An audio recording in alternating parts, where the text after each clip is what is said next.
Hello बच्चों, कैसे हैं आप सभी लोग। आई होप सभी लोग अच्छे होंगे, मस्त होंगे, स्वस्थ होंगे। ऐसी हम आशा करते हैं, उम्मीद करते हैं। आज हम लोग GS, SSC, GD, previous year जो भी जीएस के क्वेश्चन आए थे, आज हम लोग देखते हैं। कहते हैं हालात कैसे भी हो, धड़कनों में जीत का नशा होना चाहिए। अगर आपके धड़कनों में जीत का नशा है तो इस बार आपको वर्दी एसएससी जीडी की जरूर मिलकर रहेगी। ठीक है, आज हम लोग पहला क्वेश्चन देखते हैं जीएस का।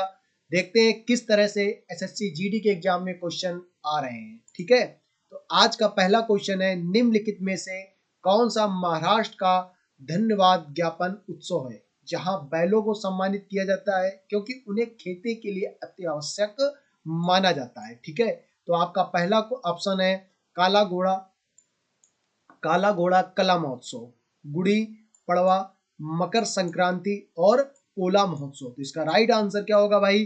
पोला महोत्सव इसका राइट आंसर होगा। इस तरह से क्वेश्चन आया था, पोला महोत्सव इसका राइट आंसर होगा। अब देखते हैं हम लोग महाराष्ट्र जो है, महाराष्ट्र का एक मुंबई राज्य है जिसको क्या बोलते हैं? भारत का प्रवेश द्वार कहते हैं। मुंबई राज्य को भारत का क्या बोलते हैं भाई? प्रवेश द्वार बोलते हैं। पर्यटन एवं ऐतिहासिक स्थल, महाराष्ट्र के जो पर्यटन एवं ऐतिहासिक स्थल उनको भी देख लेते हैं। गेटवे ऑफ इंडिया की अगर बात करते हैं तो वो कहाँ पर स्थित है भाई? महाराष्ट्र में स्थित है।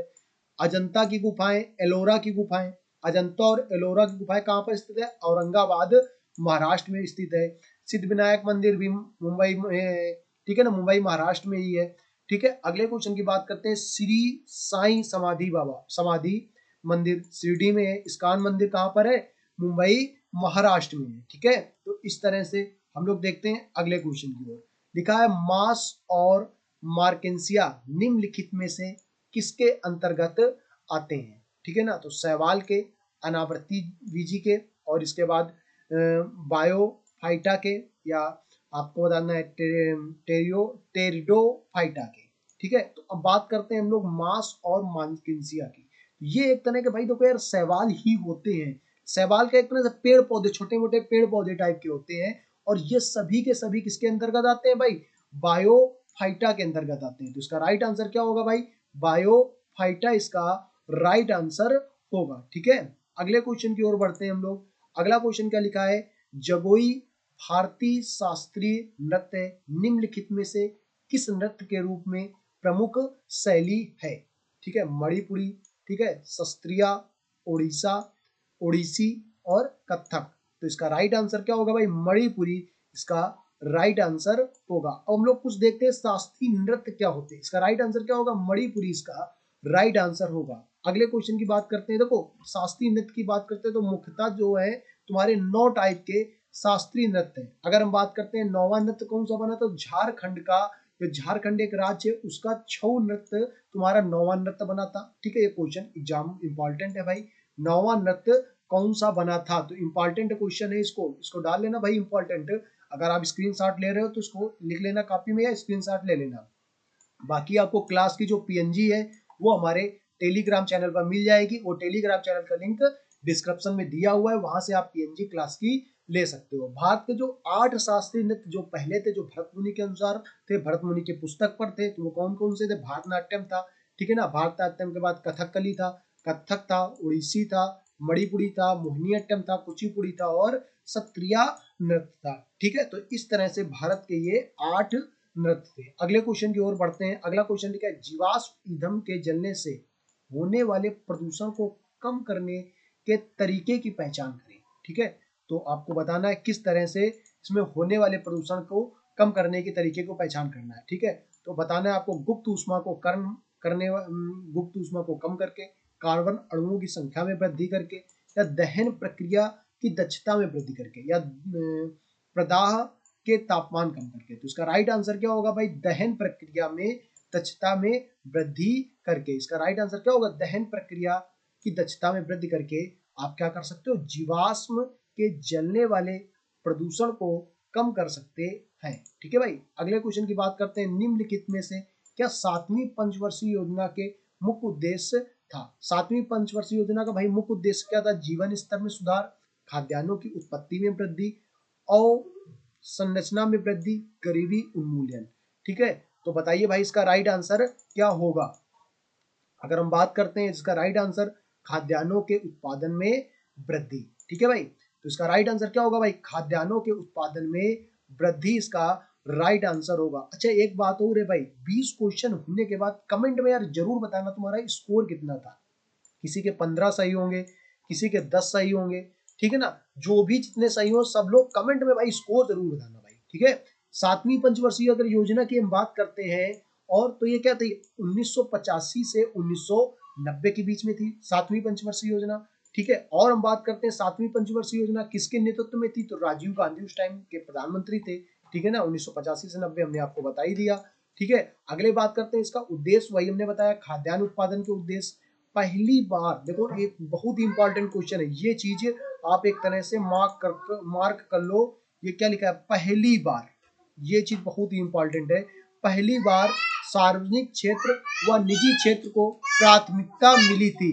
ठीक है भाई, पहली बार सार्वजनिक क्षेत्र का निजी क्षेत्र को प्राथमिकता मिली थी। ठीक है, इसके बाद अगर हम बात करते हैं भारत में प्रथम पंचवर्षीय योजना की बात करते हैं, तो 1951 में शुरू हुई थी। तब से भारत के बाहर पंचवर्षीय योजनाएं को, मतलब एक तरह से भारत में 12 पंचवर्षीय योजनाएं थी। 12वीं पंचवर्षीय योजना की अगर बात करते हैं 2012 से 2017 के बीच में। 12वीं पंचवर्षीय योजना कब की थी, 2012 से 2017 के बीच में हुई थी। तब से इसके बाद अब 2012 में प्रधानमंत्री, 2017 में नरेंद्र मोदी प्रधानमंत्री थे, उन्होंने क्या करती थी, पंचवर्षीय योजनाओं को बंद कर दिया था, एक नया तंत्र की स्थापना की थी। तो इस तरह से पंचवर्षीय योजनाएं के बारे में हम लोगों ने सीखा। ठीक है, अगले क्वेश्चन की बात करते हैं। ठीक है, किसने सितंबर 2022 में कोची में भारत के पहले स्वदेशी एयरक्राफ्ट कैरियर आईएनएस विक्रांत को प्रमाणित किया। ठीक है ना, तो आपको यार पता है कि हर जगह क्या कहा जाते हैं भाई, मोदी जी अपने हर जगह चले जाते हैं, उनको जहां जाना होता है वहां तो जाते हैं, नहीं जाना होता है वहां भी चले जाते हैं। इसका राइट आंसर क्या होगा, नरेंद्र मोदी इसका राइट आंसर होगा। नरेंद्र मोदी क्या होगा, इसका राइट आंसर होगा। ठीक है, हम लोग अगले क्वेश्चन की ओर बढ़ते हैं। लिखा है वस्त्र मंत्रालय, अगला क्वेश्चन देखो क्या लिखा है कि वस्त्र मंत्रालय के अंतर्गत आता है, कौन सा वस्त्र मंत्रालय के अंतर्गत आता है, M P L A D S, M P L A D S. ठीक है, संसद सदस्य स्थानीय क्षेत्र के विकास योजना। अगला ऑप्शन लिखा है Ambedkar social innovation and incubation mission. ठीक है, अगला क्वेश्चन लिखा है समर्थ, अगला ऑप्शन लिखा है समर्थ योजना। ठीक है, तो इसका राइट आंसर क्या होगा भाई, इसका राइट आंसर की अगर हम बात करते हैं तो इसका राइट आंसर क्या होगा भाई, समर्थ योजना इसका राइट आंसर होगा। ठीक है, नेक्स्ट क्वेश्चन की हम लोग बात करते हैं। अगला क्वेश्चन देखो क्या लिखा है, निम्नलिखित में से किस मौर्य राजा ने शासन काल में कलिंग युद्ध लड़ा था। निम्नलिखित में से किस मौर्य राजा ने अपने शासन काल में कलिंग युद्ध लड़ा था। ठीक है भाई, दशरथ तो यार मौर्य साम्राज्य के थे ही नहीं, चंद्रगुप्त, बिंदुसार और अशोक, ये तीनों तुम्हारे मौर्य साम्राज्य से संबंधित है। ठीक है ना, ये तीनों तुम्हारे किससे संबंधित है, मौर्य साम्राज्य से संबंधित है। तो इन्हीं तीनों में से कोई आंसर होगा। अच्छा, कलिंग युद्ध एक पॉपुलर युद्ध है भाई, सबको पता है। इसका राइट आंसर क्या होगा, अशोक, अशोक इसका क्या होगा भाई, राइट आंसर होगा। ठीक है, अगले क्वेश्चन की अगर हम बात करते हैं, इसका राइट आंसर क्या होगा, अशोक। आगे हम देखते हैं बिंदुसार का पुत्र, अशोक कौन था भाई, बिंदुसार का पुत्र था। और ये कलिंग युद्ध कब लड़ा था, 261 ईसा पूर्व, ये इंपॉर्टेंट है। इसमें अक्सर क्वेश्चन आता है कलिंग युद्ध कब लड़ा गया, निम्नलिखित में से मिलान करिए। मिलान में बहुत आता है कलिंग युद्ध। ठीक है ना, इस तरह से मिलान वाले क्वेश्चन आते हैं, उनमें कलिंग युद्ध बहुत आता है। तो 261 ईसा पूर्व, इसको याद कर लिए आप। आपको एक बात बता दें भाई, 70% आपका जीएस प्रीवियस ईयर आता है, 70% आपका जीएस प्रीवियस ईयर आता है। तो इसलिए बोल रहे हैं भाई, अभी से तैयार कर लो जीएस, पूरा वीडियो देखो, लास्ट तक वीडियो देखो। अगर आपको जीएस तैयार हो जाएगी ना भाई, तो आप कम से कम ना तो भाई 15 से 17 क्वेश्चन फोड़ के आओगे, बिलीव करो, 15 से 17 क्वेश्चन फोड़ के आओगे। ठीक है, अगले क्वेश्चन की बात करते हैं। भारत के राष्ट्रपति का चुनाव डैश द्वारा किया जाता है, केवल राज्यसभा के सदस्यों द्वारा, संसद के दोनों सदनों के निर्वाचन सदस्यों एवं राज्य विधानसभाओं के द्वारा, केवल राज्य विधानसभा के सदस्यों द्वारा, केवल संसद के दोनों सदन के निर्वाचित सदस्यों द्वारा। जल्दी से बताओ इसका राइट आंसर क्या होगा। तो इसका राइट आंसर होगा ऑप्शन नंबर बी, संसद के दोनों सदनों के निर्वाचित सदस्यों एवं क्या होगा, संसद के दोनों सदस्यों, निर्वाचित सदस्यों और राज्य विधानसभाओं के द्वारा। ऑप्शन नंबर दूसरा देखो इसका राइट आंसर है। ठीक है, अगर हम बात करते हैं राष्ट्रपति की, थोड़ा सा राष्ट्रपति में हम लोग देख लेते हैं। तो राष्ट्रपति, अगर आप राष्ट्रपति बनना चाहते हैं तो देखो राष्ट्रपति क्या होता है, भारत का पहला नागरिक होता है। ठीक है, संसद का हिस्सा होता है। संसद में देखो तीन चीजें होती हैं, एक तो होता है लोकसभा, एक होता है राज्यसभा, और दूसरा क्या, तीसरा क्या होता है, राष्ट्रपति। लोकसभा, राज्यसभा और राष्ट्रपति, संसद में ये तीन चीजें होती हैं। आगे बात करते हैं राष्ट्र 5 साल तो सबको ही पता है। इसकी आयु कितनी होनी चाहिए, 35 वर्ष होनी चाहिए। राष्ट्रपति का चुनाव किस अनुच्छेद के अंतर्गत आता है, तो अनुच्छेद 55 के अंतर्गत आता है। इसकी प्रक्रिया कैसी होती है, एकल संक्रमणीय प्रक्रिया होती है। ठीक है भाई, अगले क्वेश्चन की बात करते हैं। तपन कुमार पटनायक ने किस नृत्य शैली में संगीत नाटक पुस्तक अकादमी पुरस्कार जीता था। ठीक है, तो बढ़िया क्वेश्चन है, बता सकते हो आप लोग किस में जीता था। देखो ये क्वेश्चन का आंसर अच्छा है, बताओ जल्दी से किसने जीता था। कुचिपुड़ी, उड़ीसी, सत्रिया और ये छऊ। तो इसका राइट आंसर क्या होगा, छऊ। अभी भी बताया झारखंड का ये तुम्हारा 9वां शास्त्रीय नृत्य है, और इसको भाई लिख के रख लो, ये एग्जाम में फंसेगा ही फंसेगा। कम से कम इसको हम 5 एग्जाम में अभी तक देख चुके हैं। ये जो तुम्हारा अक्सर आता रहता है, ये छऊ से कुछ ना कुछ क्वेश्चन जरूर आता है। इसका राइट आंसर तो लिखा है छऊ। ठीक है, अगले क्वेश्चन की ओर बढ़ते हैं हम लोग। अगला क्वेश्चन लिखा है महात्मा गांधी नई श्रृंखला, यानी कि 2000 के जो नोट होते हैं उनमें किसका चित्र होता है। ठीक है, तो अगर लाल किले की बात करें तो इसमें क्या है, चित्र होता है भाई, 500 के नोट में लाल किले का चित्र होता है। ठीक है ना, इसी प्रकार इसमें कितने का होता है, तुम्हारे रानी की वाव में 100 का होता है, 100 रुपए के नोट में रानी के वाव का होता है। ठीक है ना, सूर्य मंदिर 10 रुपए के नोट में होता है। इसी प्रकार अगर 2000 की बात करें तो इसका राइट आंसर क्या होगा, मंगलयान इसका राइट आंसर होगा। ठीक है, मंगलयान इसका क्या होगा, राइट आंसर होगा। और कुछ नोटों की बात कर लेते हैं। 10 रुपए के नोट में किसका होता है, सूर्य मंदिर, यानी कि कहां पर स्थित है, कोणार्क में स्थित है। 20 रुपए की एलोरा की गुफाएं, अभी बताया कहां पर है, औरंगाबाद में स्थित है। ठीक है, आप बिलीव करोगे और डेली ये सेट पेपर देखोगे ना, तो आपको ये सारे क्वेश्चन बिल्कुल अपने आप से रट जाएंगे। ठीक है, 50 रुपए के नोट में कहां पर किसका स्थित है, हम्पी की कर्नाटक। 100 रुपए में अभी आपको बताया रानी की वाव, और इसके बाद गुजरात में स्थित। 200 रुपए में सांची का स्तूप मध्य प्रदेश में। सारे क्वेश्चन आ जाएंगे आपको। आज थोड़ा सा लेट हो गया, डेली आपको 7 PM पे ये आपको सेट पेपर मिलेगा। 7 PM पर ये इसको अपलोड कर देंगे, और आपके जो भी डाउट हो कमेंट में आप जरूर हमें बताओ। डाउट अपने कमेंट में बता दोगे तो हमें पता चलेगा किस तरह से आपको चाहिए सेट पेपर, उसी तरह से हम बनाएंगे। ठीक है, लाइव अगर बोले तो लाइव क्लास ले लेंगे, लाइव में थोड़ा सा ज्यादा अच्छा लगता है। तो अगर आप बोलोगे तो 7 बजे से हम लाइव क्लास चालू कर देंगे। अभी वीडियो अपलोड कर रहे हैं, लेकिन आप अगर बोलोगे तो 7 बजे से हम लाइव चालू कर देंगे। ठीक है, लाइव हो जाएगा, कोई दिक्कत नहीं है, लाइव हमारे चैनल से हो जाएगा, उसमें आप टेंशन न लो कि लाइव नहीं होगा सर, लाइव हो जाएगा। 7 बजे से हम लाइव चालू कर देंगे। ठीक है, अगले क्वेश्चन की ओर बढ़ते हैं। लिखा है भारतीय संविधान के मूल लेख में कितने अनुच्छेद हैं। तो जल्दी से बताओ भाई, भारतीय संविधान के मूल लेख में कितने अनुच्छेद हैं। तो अनुच्छेद 395, 440, 386, 376। तो इसका राइट आंसर क्या होगा भाई, 395।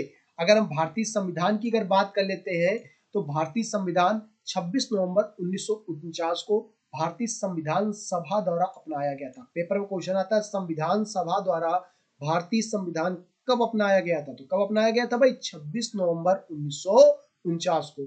और ये पूर्ण रूप से लागू कब हुआ था, 26 जनवरी 1950 को पूर्ण रूप से लागू हुआ था। अगर बात करते हैं वर्तमान मूल रूप से अनुच्छेद की बात करते हैं तो 395 अनुच्छेद है। अनुसूचियों की बात करते हैं तो 8 अनुसूचियां हैं। प्रेजेंट टाइम की बात करते हैं, प्रेजेंट टाइम में 12 अनुसूचियां हैं। ठीक है भाई, अगले क्वेश्चन की ओर बढ़ते हैं हम लोग। ठीक है, आपातकाल के दौरान किन मौलिक अधिकारों को निलंबित नहीं किया जाता। तो इसका राइट आंसर क्या होगा, जल्दी से बताओ भाई। देखो वीडियो को पुश करके थोड़ा सा ऑप्शन आप अगर कमेंट में लिख सको तो कमेंट में लिख दो, नहीं तो एक बार पढ़ा करो इसको। ठीक है ना, वीडियो को पुश करके क्वेश्चन सही से पढ़ा करो भाई। एक तरह से सिलेक्शन लेना है तो भाई मेहनत तो करनी पड़ेगी, और प्रीवियस ईयर जो हम करा रहे हैं ये बहुत ही इंपॉर्टेंट। अगर आप प्रीवियस ईयर कर रहे हो ना तो भाई कोई टेंशन ही नहीं है। ये प्रीवियस ईयर जो है ना बहुत इंपॉर्टेंट है, प्रीवियस ईयर आप करते रहो, कोई दिक्कत नहीं आएगी। ठीक है, अनुच्छेद की अगर बात करते हैं हम लोग, अनुच्छेद क्या रहेगा, अनुच्छेद आपातकाल के दौरान कौन सा अनुच्छेद है, तो ये हो जाएगा, इसका राइट आंसर होगा 20 से 21। अनुच्छेद क्या होगा, अनुच्छेद 20 और 21 ये कभी भी निलंबित नहीं होते हैं। 20 और 21 कभी भी निलंबित नहीं होते। क्यों नहीं होते इसको देखते हैं भाई। अगर हम बात करते हैं समानता का अधिकार, तो 14 अनुच्छेद 14 देखो, कानून के समझ समानता यानी कि विधि के समझ समानता होते हैं 14 में। अनुच्छेद 15 की बात करते हैं, धर्म, मूल वंश, जाति, लिंग, जन्म स्थान के आधार पर निषेध, भेदभाव पर निषेध। आप किसी को धर्म के अनुसार से, मूल जाति के अनुसार पर, लिंग के अनुसार पर, जन्म स्थान के आधार पर आप किसी से भेदभाव नहीं कर सकते हो, ठीक है ना। सार्वजनिक रोजगार के मामलों पर तुम्हारा सार्वजनिक रोजगार जो मामले होते हैं उनमें आपको क्या मिलेगी, समानता मिलेगी, अनुच्छेद 16 में, ठीक है ना। अस्पर्धा का उल्लंघन मिलेगा, मतलब ये छुआछूत के तुम्हारा 17 नंबर में छुआछूत नहीं कर सकते हो, ठीक है। उपाधियों का अंत है एक। इसके बाद तुम्हारा जैसे कि भारत रत्न है, ये सब इसी में दिए जाते हैं, मतलब जितनी भी उपाधियां दी भी जाती हैं वो भी इसी में दी जाती है। भारत रत्न है, अनुच्छेद 18 में दी जाती है, भारत रत्न है, पद्म भूषण है, पद्मश्री, सभी कितने में जाते हैं, अनुच्छेद 18 में दिए जाते हैं, ठीक है। अगर हम बात करते हैं स्वतंत्रता के अधिकार की बात करते हैं, तो देखो अनुच्छेद की अगर बात करते हैं अनुच्छेद 19 में, तो बोलने की स्वतंत्रता है, ठीक है। संबंध, बोलने की स्वतंत्रता संबंधित कुछ अधिकार है। अनुच्छेद 19 में टोटल 6 प्रकार की स्वतंत्रता है, पहले 7 प्रकार की थी, जिसमें से आपका संपत्ति का अधिकार हटकर 300 के का में चला गया है, 300 के का में चला गया है संपत्ति का अधिकार, ठीक है ना। पहले कितनी स्वतंत्रता थी, इसमें 7 प्रकार की थी, प्रेजेंट में 6 प्रकार की स्वतंत्रता है अनुच्छेद 19 में, ठीक है। और 20 में क्या है, अपराधों के लिए दोष सिद्ध के संबंध में संरक्षण, मतलब आपको एक अपराध के लिए भैया एक ही सजा मिलेगी, ये अनुच्छेद 20 में है। ऐसा नहीं कि आपने यार किसी को, मतलब आपको जज ने मान लो 3 साल की सजा दे दी, फिर दोबारा जज का मूड खराब हुआ, फिर आपको 5 साल की दे दी, ऐसा नहीं हो सकता भाई, ठीक है ना। तो अपराधों के लिए दोष सिद्ध करने के संबंध में संरक्षण है, तो तुम्हारा ये हो जाएगा। जीवन, अगला क्वेश्चन है 21 की अगर बात करते हैं, अनुच्छेद 21 में क्या है, तो जीवन और व्यक्तिगत स्वतंत्रता, आपको जीने की और व्यक्तिगत स्वतंत्रता इसमें किसमें मिल जाएगी, अनुच्छेद 21 में मिल जाएगी। शिक्षा का अधिकार 21 के ए में, कुछ मामलों गिरफ्तारी, मतलब 24 घंटे के अंदर आपको, इसमें अनुच्छेद 22 के तहत आपको 24 घंटे के अंदर वहां पर कोर्ट में सशरीर उपस्थित करना पड़ेगा, ये अनुच्छेद 22 के तहत है, ठीक है। अगले क्वेश्चन की ओर बढ़ते हैं। अगला क्वेश्चन क्या लिखा है, 1958 में डोवर से कैलिस तक इंग्लिश चैनल पार करने वाले पहले भारतीय कौन थे, जो 1966 में एक कैलेंडर वर्ष में 5 महाद्वीपों के महासागरों को तैराकी करने वाले एकमात्र व्यक्ति भी थे, ठीक है। तो इसका राइट आंसर क्या होगा भाई, मिहिर सेन इसका राइट आंसर होगा। बाकी ये लोग भी हैं, इसका राइट आंसर क्या होगा, मीर सेन। अच्छा, इनके बारे में ऐसा कहे के बारे में बताया गया क्योंकि ये जो थे ना एशिया के, ये तुम्हारे या तुम्हारे जो एशिया के पहले ऐसे व्यक्ति थे जिन्होंने यह उपलब्धि हासिल की थी। तो इसका राइट आंसर क्या होगा, मिहिर सेन, ठीक है। अगले क्वेश्चन की ओर बात है, निम्नलिखित में कौन सी अक्षांश रेखा भारत के मध्य से होकर गुजरती है जो देश की जलवायु प्रभावित करती है। तो यार सबको पता है भाई, भारत से अगर कोई रेखा निकलती है ना, तो वो एक ही रेखा है, कर्क रेखा, और कोई रेखा भारत से होकर नहीं निकलती है। मान लो ये इस तरह से बना हुआ है, यहाँ पर ये तुम्हारी होगी भूमध्य रेखा, और यहाँ पर अपना ये इस तरह से कुछ भारत है, तो यहाँ से आपकी निकलती जाकर कर्क रेखा, आपको भी दिखाएंगे, ठीक है भाई। इसका राइट आंसर क्या होगा, कर्क रेखा, ठीक है। और हम इसकी बात करते हैं, देखो इसको भारत के अलावा ये 14 देशों से होकर निकलती है, ठीक है। देश कभी आपसे पूछने आते तो कोई फायदा नहीं बताने का। भारत के अलावा ये 14 देशों से होकर गुजरती है। भारत के कितने राज्यों से होकर गुजरती है, तो 8 राज्यों से होकर गुजरती है। कौन कौन से, गुजरात, राजस्थान, मध्य प्रदेश, छत्तीसगढ़, झारखंड, पश्चिम बंगाल, और इसके बाद त्रिपुरा, मिजोरम। आपको ट्रिक से याद करना है तो ट्रिक से भी याद कर सकते हो। मित्र पर गमछा छाप, ये ट्रिक होती है, मित्र पर गमछा छाप। मित्र से मिजोरम, त्रिपुरा, और ये तुम्हारा क्या हो जाएगा, पश्चिम बंगाल, राजस्थान, गुजरात, मध्य प्रदेश, झारखंड, सॉरी छत्तीसगढ़, झारखंड, ठीक है। और हम बात करते हैं यहाँ पर, सबसे पहले यहाँ पर कौन सा राज्य मिलेगा तुम्हारा जाकर, यहाँ पर राज्य मिलेगा मिजोरम, ये मिल जाएगा त्रिपुरा, ये मिलेगा मिजोरम, ये हो जाएगा तुम्हारा त्रिपुरा। त्रिपुरा के बाद ये पश्चिम बंगाल, पश्चिम बंगाल के बाद ये तुम्हारा हो जाएगा झारखंड, ये हो जाएगा छत्तीसगढ़, मध्य प्रदेश, मध्य प्रदेश के बाद राजस्थान, राजस्थान के बाद गुजरात। तो इस तरह से तुम्हारे इस मैप में हमने आपको राज्य बता दिए, ठीक है। अगले क्वेश्चन की ओर बढ़ते हैं। अगला क्वेश्चन क्या लिखा है, ऐसी राजस्व प्राप्तियां जिनका सरकार पर दावा नहीं होता क्या कहलाती हैं? गैर प्रतिदेय, पूंजीगत प्राप्तियां, इसके बाद लिखा है सुदृढ़, करने में सक्षम, प्रतिदेय। ठीक है, तो इसका राइट आंसर होगा प्रतिदेय, सॉरी इसका राइट आंसर होगा गैर प्रतिदेय। ठीक है, इसका राइट आंसर क्या होगा? गैर प्रतिदेय। अगले क्वेश्चन की ओर बढ़ते हैं हम लोग। अगला क्वेश्चन क्या लिखा है? 2017 और 18 में विजय हजारे ट्रॉफी किस राज्य ने जीती? अच्छा यार एक बात समझो, ये 2022 का हम लोग सेट पेपर सॉल्व कर रहे हैं और इसमें तो 2018 का क्वेश्चन, 17-18 का क्वेश्चन पूछ दिया।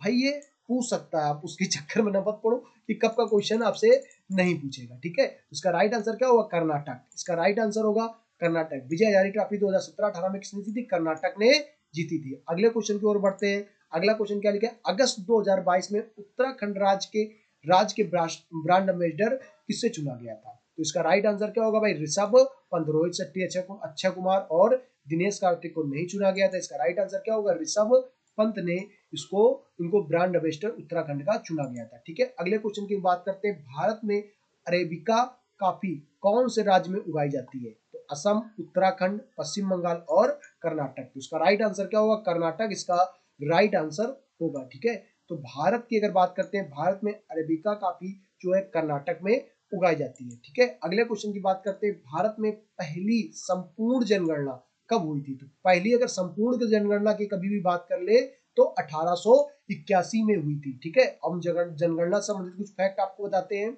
कब हुई थी, क्या हुई थी। देखो, अगर बात करते हैं भारत की प्रथम जनगणना की बात कर ले तो 1872 में हुई थी, लॉर्ड मेयो के शासनकाल में हुई थी। ठीक है, अगर बात की नियमित जनगणना की बात कर ले, नियमित जनगणना तो 1881 में लॉर्ड रिपिन के शासनकाल में हुई थी। वही स्वतंत्र भारत की अगर बात करें तो स्वतंत्र भारत में 1951 में हुई थी। तब हमारे यहाँ के प्रधानमंत्री कौन थे? पंडित जवाहरलाल नेहरू। पंडित जवाहरलाल नेहरू यहाँ के प्रधानमंत्री थे। ठीक है, तो वीडियो कैसा लगा? अगर वीडियो अच्छा लगा हो भाई, 20 क्वेश्चन आपके पूरे हो गए भाई, 20 क्वेश्चन, ये 20वां क्वेश्चन था, 20 क्वेश्चन आपके पूरे हो गए। वीडियो अच्छा लगा हो तो वीडियो को भाई शेयर करें, चैनल को सब्सक्राइब कर लें, जिससे आपको अगले वीडियो का नोटिफिकेशन मिल जाएगा। ठीक है भाई, धन्यवाद दोस्तों, चैनल को सब्सक्राइब कर लें। ठीक है, मिलते हैं आपको अगले वीडियो में।